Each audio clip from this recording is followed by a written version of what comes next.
उदालगुरि जिल्ला दुलाराय बाथौ गौथुम लाइमोन आफादनि 32थि बे सावरायमेलाव फैनानै आङो गोजोनदों। गुबै हाबाफारिजों लोब्बा लाखिनायजों लोगोसे बिथांमोना बेवहाय जोंनि माखासे रिसर्स पार्सन लेंहरदों। बे रिसर्स पार्सन जेरैहाय सोलोंथाइ बिथिंनि आरो सावस्रि बिथिंनि आरो बिदि रोंगौसा लिंहरनानै जोंनि गेजेराव सांग्रांथि लाबोदों। माने मोजां फरायनानै बोरैहाय गेदेर मानसि बा मोजां मानसि जानो हायो बिनि सोमोन्दै आलासि बिथांमोना जोबोद मोजाङै बिबुंथि होलांदों। बे हाबाफारिया जोंनि थाखाय जोबोद मोजां। सिगाङावबो लायोमोन, एबारबो लादों। लानानै जोबोद बे हाबाफारिखौ मोजाङै मोजां जाफुंसारनाय बायदि आं मोनदों।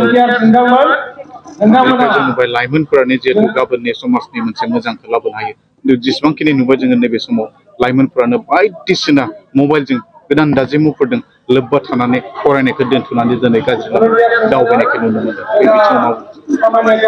बे बिथिङाव जोङो नंखाय नङा होनना बुंनो हाया।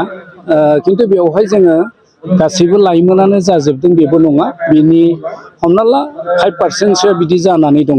जों बे बाथौ धोरोम आफादनि गेजेरजों जौ जुवा बा बिदि निसा लानायखौ जोङो फोजोबनो थाखाय नाजागासिनो दङ। आरो बे हाबाफारिखौ लानानैनो जोंनि न'खर मुंनि हाबाफारि लानानै जोङो लाइमोनफोरखौ आनसलिक बिदि दावबायनाय हाबाफारि लानो होदों। आरो बेबायदियै हाबाफारि लादों। जेरैहाय उन्दै बैसोआव हाबा जानाय, ड्राग्स, न'खरखौ बोरै फोसाबनांगौ, गोग्गो माने न'खर दानांगौ बा मा हाबाफारि लानानै खामानि मावनांगौ, सोलोंथायाव बोरै दावगानांगौ, बेफोरखौ लानानै दावबायदों। आरो बे दावबायनायाव खालि लाइमोन आफादल' नङा, गुबै आफाद, माइनाव आफाद आरो लाइमोन आफाद दावबायनानै बिदि बियाबाव बिदि जोङो मोनसे जांख्रिथाय लाबोनो जोङो नाजादों।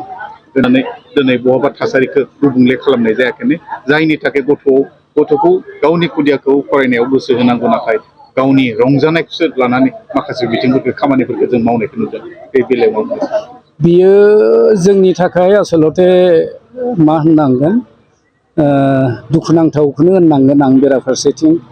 माने गावनि गथ' गथायखौ जोथोन लानो गारनानै गाव रिल बानायनानै मोसानाय मुसुरनाय रंजानाय, आसलते बेफोरखौ खालामनाङा।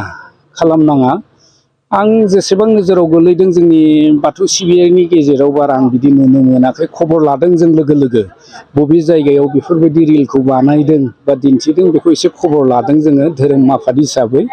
दा जोंनि बाथौनिफ्राय बिदिखौ आङो बारा नुनो मोनाखै। आरो जों ओंखायनो सावरायनायाव दाख्लै बे जोंनि न'खर सावरायनायाव बेफोरबायदि इसुखौ लाबोनानै सावरायदों। सासे बिमाया माबायदि गावनि गथ'खौ फेदेरनांगौ, फोलावनांगौ, आखल आखु उन्दैनिफ्रायनो दानांगौ, बेफोर बाथ्राखौ फोरोंनाय जादों।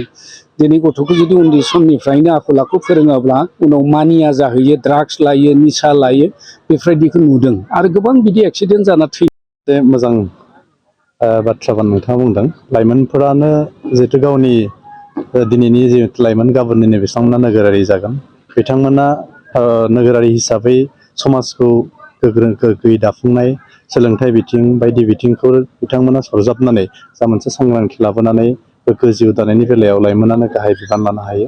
जिहेतु दिनैनि लाइमोनखौ जुदि फारफ्रोमबो बिथिङाव, धोरोमारि बिथिङानो होन, सोलोंथाइ बिथिङानो होन, समाजखान्थि, रांखान्थि फारफ्रोमबो बिथिङाव जों जुदि सक्तिबान खालामनो हायोबा, बिथांमोनखौ जुदि रोंखा राखा जुदि राफोद खालामनो हायोब्ला, गाबोननि समाव जोङो माने जा मोनसे दावबायारि मोनसे जुग, बे समावबो जोङो गावखौ दानायजों लोगोसे समाजखौ जों गोग्गोयै दाफुंनो जों लाइमोनफोरखौ खामानि मावनायाव जोङो थुलुंगा होनो हागोन।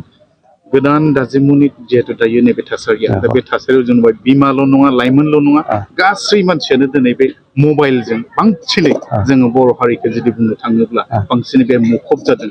जायनि थाखाय लेखा लानांगौ, फरायनांगौ, सम बायदि फरायनाय समाव फरायनायखौ जों नुनो मोनाखै। बे बेलायाव नोंथांमोना माबायदि राहा? थारैनो बिनि बेलायाव जोङो लाइमोन हिसाबै गोबां जों एवारनेसनि बाथ्रा जोङो लादों। दा बेवहाय जों बुंनो नागिरदों दिनैनि बे मुगायाव जिहेथु जोङो बे मबाइलनि जुग होननानै जों जेखौथ' बुंदों। दा मबाइलनि जुगावहा जोङो दिनै ओरैबायदि सोलिनांगोन, जायनि थाखाय जे मबाइलनि जा मोनसे बेवहाय मोननाय मोजां बिजोंफोर, जायखौ जों मबाइलाव गाज्रिबो दङ मोजांबो दङ दा बेयाव जों मबाइलखौ जोङो प्रपार जुदि माने बाहायनो रोङोब्ला बेजों जोङो गावनि जिउखौ दाफुंनायाव गोबाङै जोङो थुलुंगा मोननो हागोन बेवहाय समाज दानायजों लोगोसे गावनि न'खरखौ गथ' गथायखौ माबोरै फोरोंनांगौ बेनिबो माखासे मेकानिजमफोरखौ जों मबाइलाव जों मोननो हायो दिनैनि समाव बे गुगोलाव जायफोरखौ जोङो माने बिजाबफोराव सोलोंनानै मोना दिनैनि थारिखआव जिहेतु लाइब्रेरि गैयाखौनो होनजायो खिन्थु लाइब्रेरि गैयाब्लाबो जों गुगोलनि जुगैनो गेजेरजोंनो जों गोबां जों गियान सोलोंनो हायो दा बे बेलायाव बेखायनो बुंनो नागिरदों दिनैनि बे समाव जि मोनसे गाज्रि थासारियाव जिहेथु जोङो मबाइलनि माखासे बे जुगाव जोङो बांसिन गाज्रियाव जोङो माने माबा जानो गोनां जादों नाख्रेब जानो गोनां जादों मोजां बिथिंखौ जुदि सायख'नानै लानो रोंब्ला जोङो देरहासार जानो हागोन दा बेखायनो आं खावलायनो लुबैगोन नोंथांमोननि बे चेनेलनि गेजेरजों गासै लाइमोनफोर बिमा माहारिफोर जायफोर बिफा समाज दैदेनगिरि